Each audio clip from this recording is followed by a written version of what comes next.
Here. There. Well, how do I call him? You said it was a call-in number. Yes. Well, dial it, and then you dial the code that they give. All right. Testing. Can you guys hear me? No, it's on the. Can you hear us?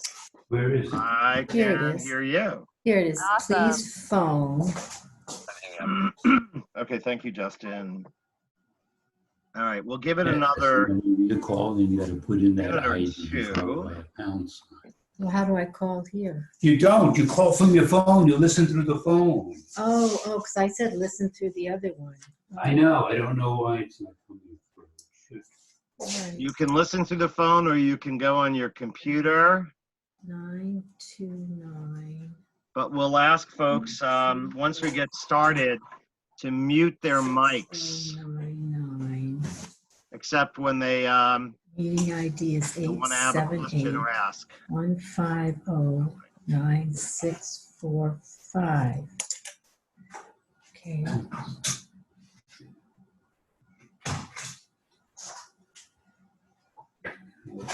Zoom is too much. Keypad. 929 205 6099.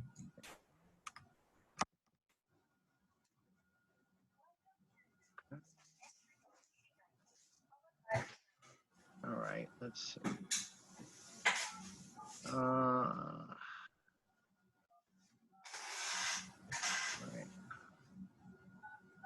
I'm going to unmute everybody for a moment.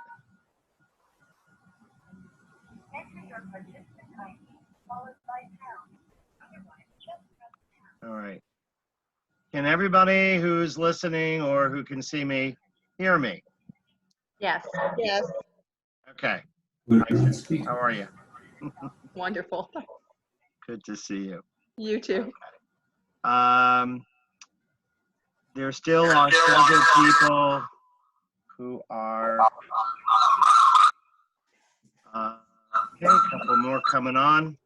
Again, we will wait just one more minute and then folks can join in whenever. But I'm going to mute folks. No,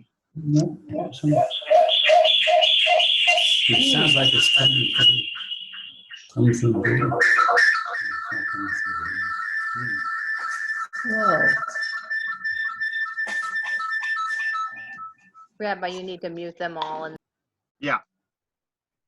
Okay. Okay. Here we go. Okay. Let's see. This is, I have to say it, maybe only the second time I've hosted a Zoom meeting. Much easier when you're just a participant. So excuse my technological backwardness, and we'll try to, we'll soldier on. And if you guys have any questions when I finished talking, there is a way of messaging me, but I'll also, you can unmute yourself and ask your question. Okay, so without further ado, I'm gonna get started. And I'll begin just by wishing everybody a good evening. I hope folks are at home with their loved ones, and to to be able to appreciate and savor that. This is a time for us not to take for granted all of the small blessings that are really the most gigantic and enormous of blessings. A lot of what I'm going to say is not just for parents of children, it's for adults. A lot of how we model this for ourselves will be the way that we model it for our kids, albeit in age-appropriate ways. So I frame this as a parent seminar, but it really is just a human seminar with a with a parental component. First thing that I'll say is anxiety is not always a bad thing. There's something that is perfectly normal to be afraid of, and when there is nothing to be afraid of and we're anxious, that is a psychological condition that we need to address. If we see a bear chasing us, growling and hungry, and we are fearful, that is an appropriate response to a stressful situation. So if we're a little stressed right now, I think the first place to start with is to recognize that there's a reason that we're stressed. We have reason to be concerned. People don't like uncertainty, and uncertainty is the name of the game. We're programmed for homeostasis. We like things not to change, even when we appreciate adventure. It's because we make a personal choice to embark upon an adventure. This one has been thrust upon us, and much of it is out of our control, and therefore we are worried, and that's perfectly normal. Being vulnerable is not synonymous with being helpless.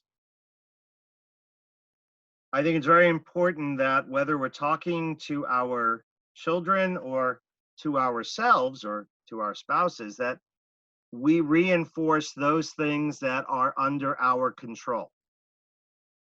We can take care of our health, get enough sleep, eat as best as we can, try and get some exercise, but don't go to the gym. Wash our hands, avoid touching our faces.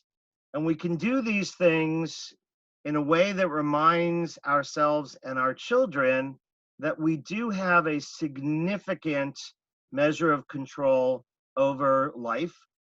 It's not absolute, but then again, remember that it never is, right? It is not so much that life has changed, though yes, life has changed, but our illusion of control has been stripped away, or at least our illusion of those things that never really are under our control, but we live as though they are, like getting into a car, like crossing a street, like walking into our house or slipping on a wet floor. So it's not a question of things being taken out of our hands. It's just a question of being acutely aware of those things that are in our hands, literally, as we wash our hands 20 seconds and sing happy birthday. And those things that we're just keenly aware of that we don't control. It's important to maintain a routine and live as normally as possible. For those of us who have kids of school age, if they're taking classes online, for them to take their classes online. If there are chores that they normally do, to continue their chores, whatever they may be around the house. With all of the disruption to routines that will inevitably happen, it's all the more important to create whatever kind of predictable routines that we can. If we have bedtime rituals, or what we do with kids at dinner time, or bath, or it's really important that we not let those go by the wayside.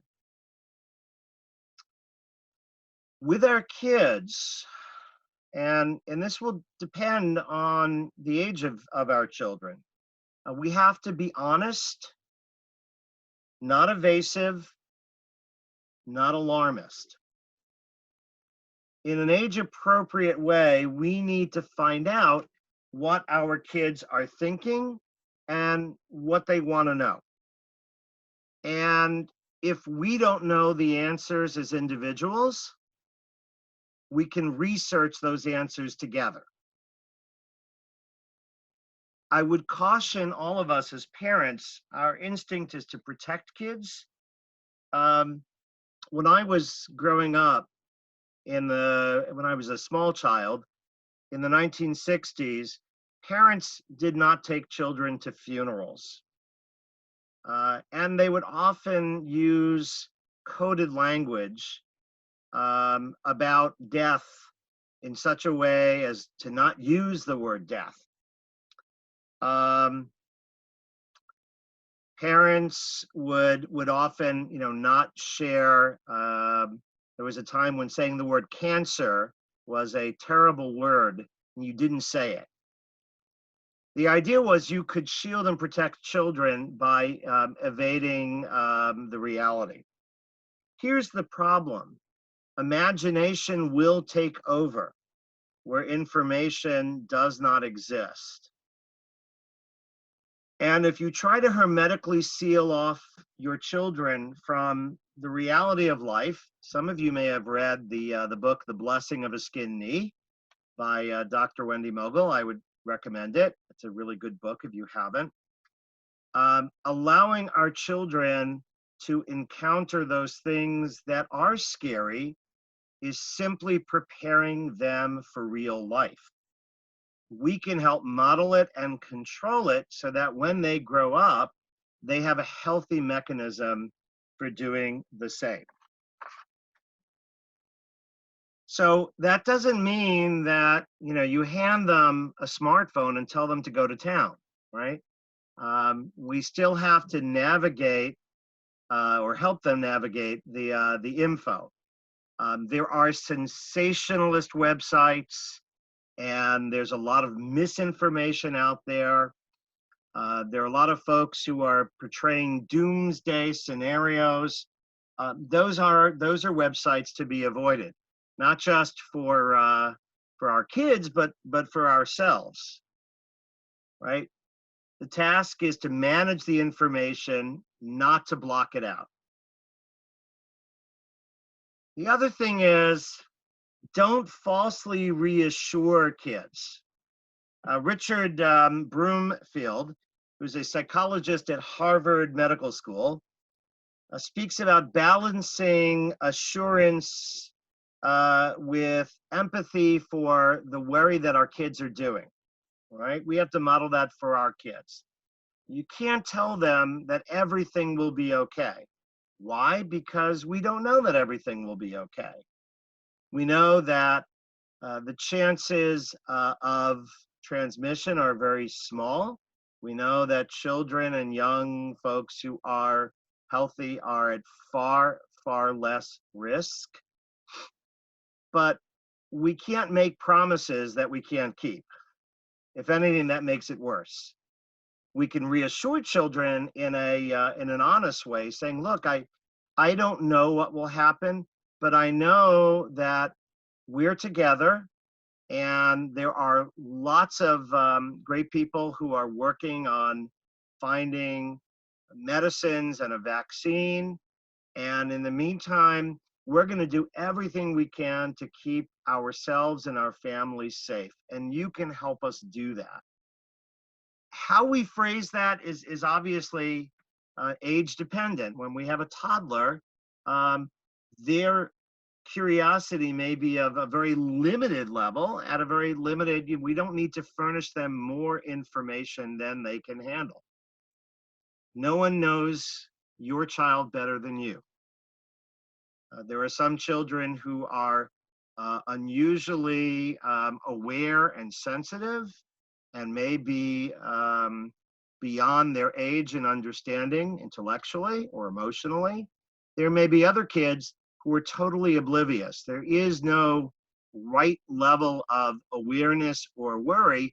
It just is simply whatever your child is feeling or asking. So let your knowledge of your child and your child guide you. in this process. Be resilient and model a calm demeanor. We can worry actually while being calm. Not going to pieces. Again, it is okay and healthy to share that you too are worried, but to do so in a way that is reassuring to your child, that it's okay if they're fearful. It's okay if they're worried because you are too. But if they see that you are still calm and able to go about the necessities of life, that you can make dinner and that you can tuck them in and you can give them a bath, and yes, you're worried, but life goes on. That's very important. Don't underestimate that. Chesed, huge. Kindness, helping others at a time like this empowers us to know that we're making a difference. And it gives us, and it gives children the knowledge that we can face challenges in our own lives by helping others face challenges in theirs. I just found out recently that there is a journal called Anxiety, Stress, and Coping, an international journal. Didn't know that such a thing existed. But studies that they have undertaken show how helping others can help children and teens better cope. So one of the ways that this can be done is through giving of tzedakah, making phone calls to people you know who are vulnerable or at risk or are fearful, dropping off food for a food pantry. There are obviously economically, this is going to impact lots of people adversely, and the less economic security you have, the more it will impact you adversely. This is not a time to go out into the streets, perhaps, and give sandwiches and hygiene kits to the homeless because of the spread of transmission. But there are other ways that we can help.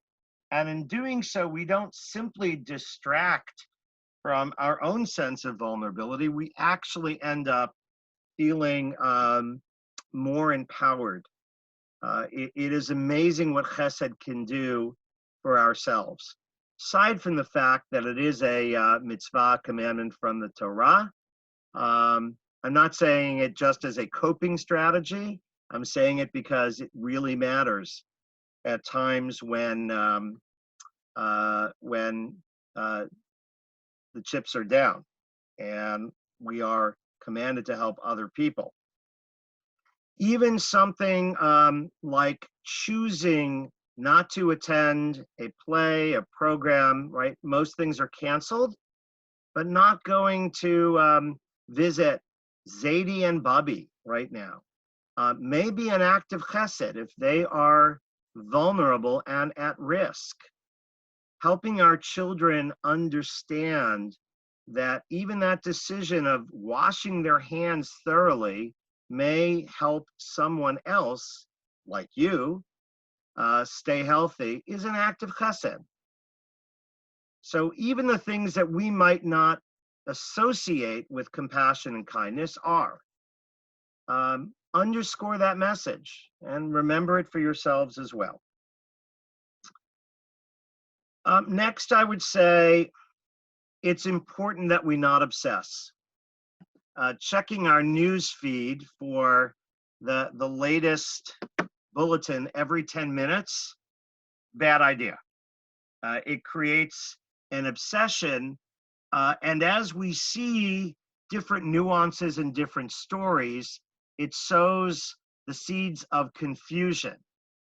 I think it's important to stay apprised, to check check the news prudently, whether it's a few times a day, but to constantly be searching out news stories and reading every single thing about the coronavirus is not going to substantially elevate your coping ability. And if that's true of you, it's also true of your child.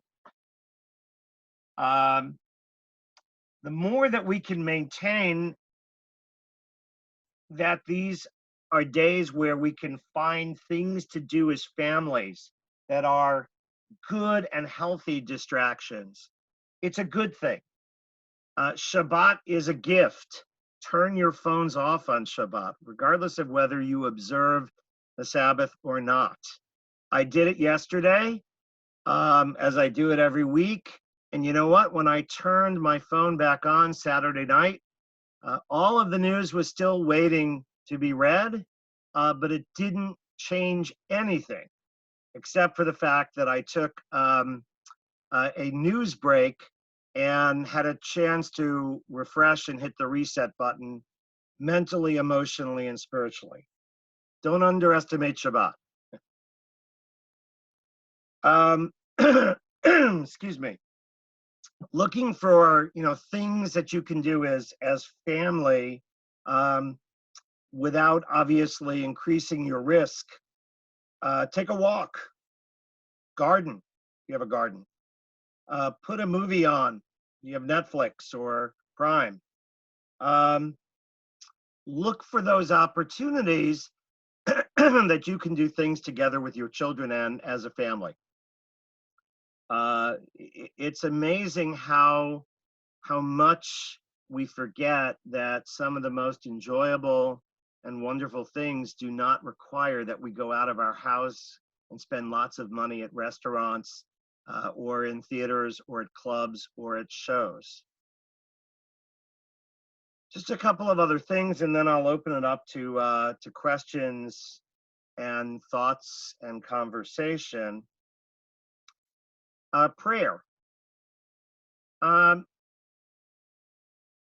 It's beyond my pay grade to tell you how God listens to prayer and when God listens to prayer, which usually means to people that God grants whatever I ask for. Right? The fact that God may listen to prayer but not necessarily grant our wish is not usually what we like to include in the idea of listening. But prayer offers a safe space for sharing with God how we really feel. It helps us be in touch with what is inside. And prayer helps us to remember that we can find hope from others who have survived challenges. Read through the book of Psalms, and you will see all kinds of pieces written by others in situations of enormous stress and anxiety, who found refuge spiritually and emotionally in pouring out their souls to God. I would encourage folks to take a look at Psalm 27. We read it during the high holidays. It is a psalm of assurance and reassurance. Adon Olam. The original context for Adon Olam, the hymn that we often end Sabbath services, was in its original context part of the bedtime Shema service. It was said before going to bed in the knowledge that, who knows, you're going into the land of sleep. You don't know whether you'll wake up. Chances are always very good that you will. But when it says, V'im ruchi geviati Adonai li v'lo ira, and if my soul should expire, literally, if my soul should be given up, God is with me, I shall not fear. These are statements that Jews have made over the centuries. They have brought comfort and they have gotten us through hard times. So I encourage you to turn to the sources of our tradition. There will be a little later on this evening, a PDF that we're going to put online of a weekday Siddur for use in our services that we will begin streaming tomorrow morning. Use it as your own personal text, whether you stream our service or not. If you have a Siddur at home, use that as a resource. It is. If you have a Bible, a Tanakh, a Hebrew Bible in translation, leaf through the book of Psalms. Beyond that, there is a website. And by the way, a lot of what I've said, for those who go on to my Facebook page, it's public. So anybody can just link onto it. Ritualwell.org. That's RITUALWELL, ritualwell.org. Has a variety of contemporary prayers, including a traveler's prayer in a time of pandemic, a ritual for ending isolation or quarantine, and even a contemporary blessing for washing hands in a time of pandemic.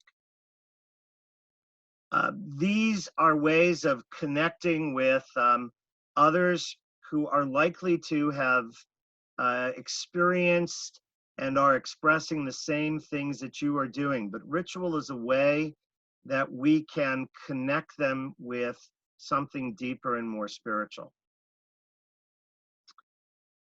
The very last thing that I would say is, with all that we're facing right now, we live in a time of blessing. We live in a time where I can be talking to people all over Jacksonville and at least one family I know in Texas. And we can do that seamlessly. There are virtual communities all over the United States.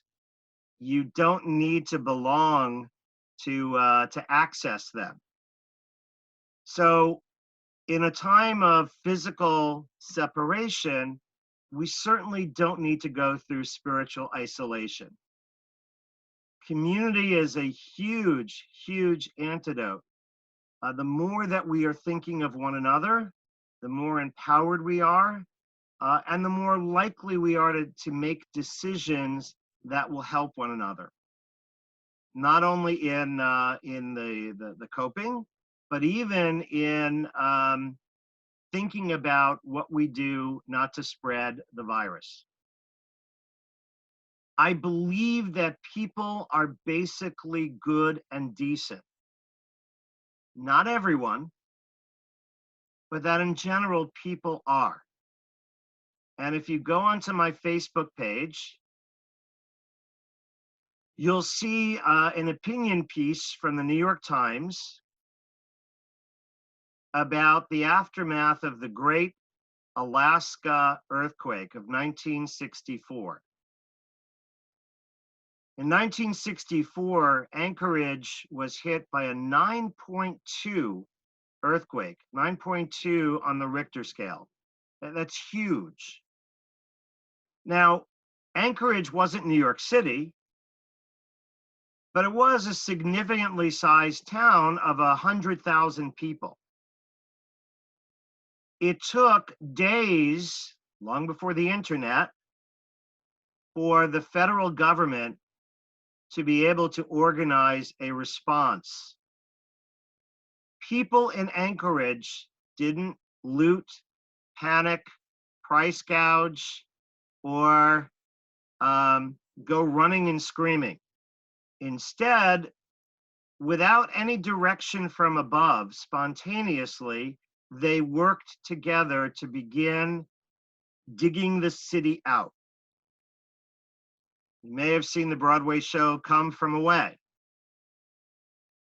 When the folks in Gander in Newfoundland all came together to host thousands of people. Suddenly the population of Gander was almost tripled by airlines that had no choice but to land in Newfoundland right after 9/11. Time and again, history and experience will show that communities in crisis, more often than not, band together to support each other. And for those who are selfish, and for those who are the no-goodniks, it is amazing what the pressures of social conformity can do. So that even those who are not the most altruistic may actually become more compassionate and kind. Why?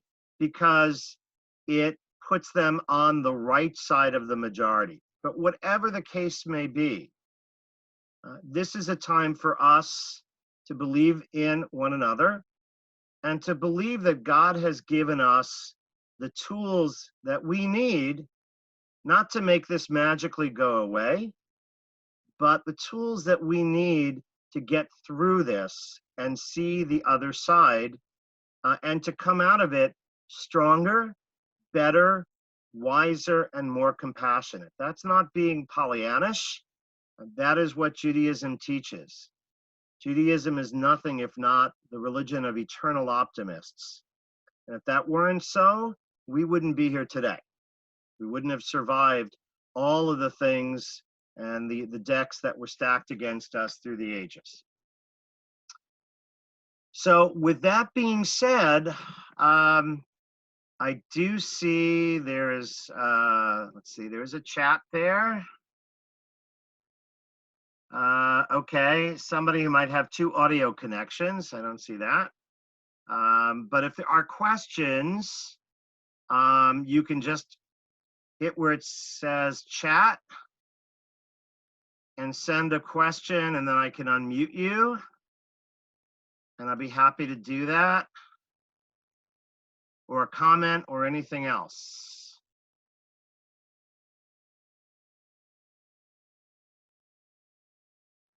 Let's see. I'm gonna unmute all for a moment. Literally no idea until I already planned this thing. Just unmuted. Okay. Red Sox rule, do you have a question? Or no? Rabbi Rosalem is working hard on the new Siddur. Okay. I'm looking for, everybody is unmuted at this moment. A Any comment? thoughts? Sarah? Yes, I just want to say thank you so much for bringing this together. This was wonderful to be able to connect and hear the feedback.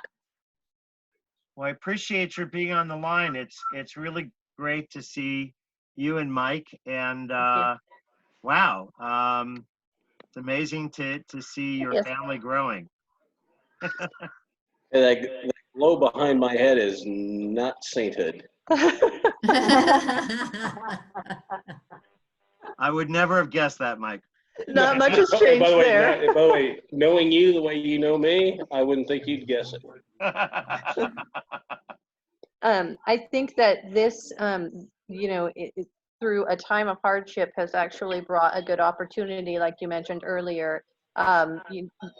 With work schedules and things here, I don't have the opportunity, and we're part of a small congregation where they don't have a morning minion that's available for me, but having a ability to connect through distance actually makes it a possibility for me. So sometimes out of darkness, blessings come.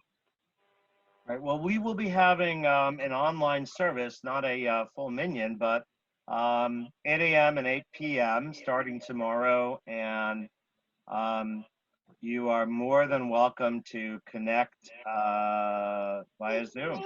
Put it down. Thank you. I'm going to show you here. You might want to see this. This is the Oh, Oh, wow. this is Eleonora. Her Hebrew name is Tamima. Hi, Tamima. She's right there. Hey. Look, there's Hassan, and there's Rabbi Lubliner. Yeah, well, when this all gets better, y'all come and visit us. We would love to. Oh, here comes Eliana out of bed, but come over here so Rabbi Lubliner can see you. Eliana must be in college by now. She's almost 7. That's close. Look, Hi, there's Eliana. Hassan. Remember Hassan from Dubo? Say hi. They can hear you. Hi. Hello, hello. Can you Just go back so to bed now? Just so everybody knows, I also on the calendar, if you go to jacksjewishcenter.org and you push the calendar, for the 8 a.m. and 8 p.m. Minion times, the links, the Zoom links, the phone number, all of the information is now in the calendar. So even if you don't have the email with the information, it's now in the calendar. So you can also send people to the calendar, or if you're looking in the calendar, it's there. Wonderful. Great. Okay. Yes, and we will have a schedule of programs tomorrow. I know Chazan is doing a healing service. We'll have other learning opportunities online. So, you know, we're intending to stay as connected as we possibly can. And as I get more of that information, I'll keep loading those in there too. All right, so if there are no last thoughts or comments, I wish everyone a Laila Tov, a good night, and sweet dreams. Thank you, Rabbi. Good night. Thank you. Good night, everyone. Good night. Good night. That's a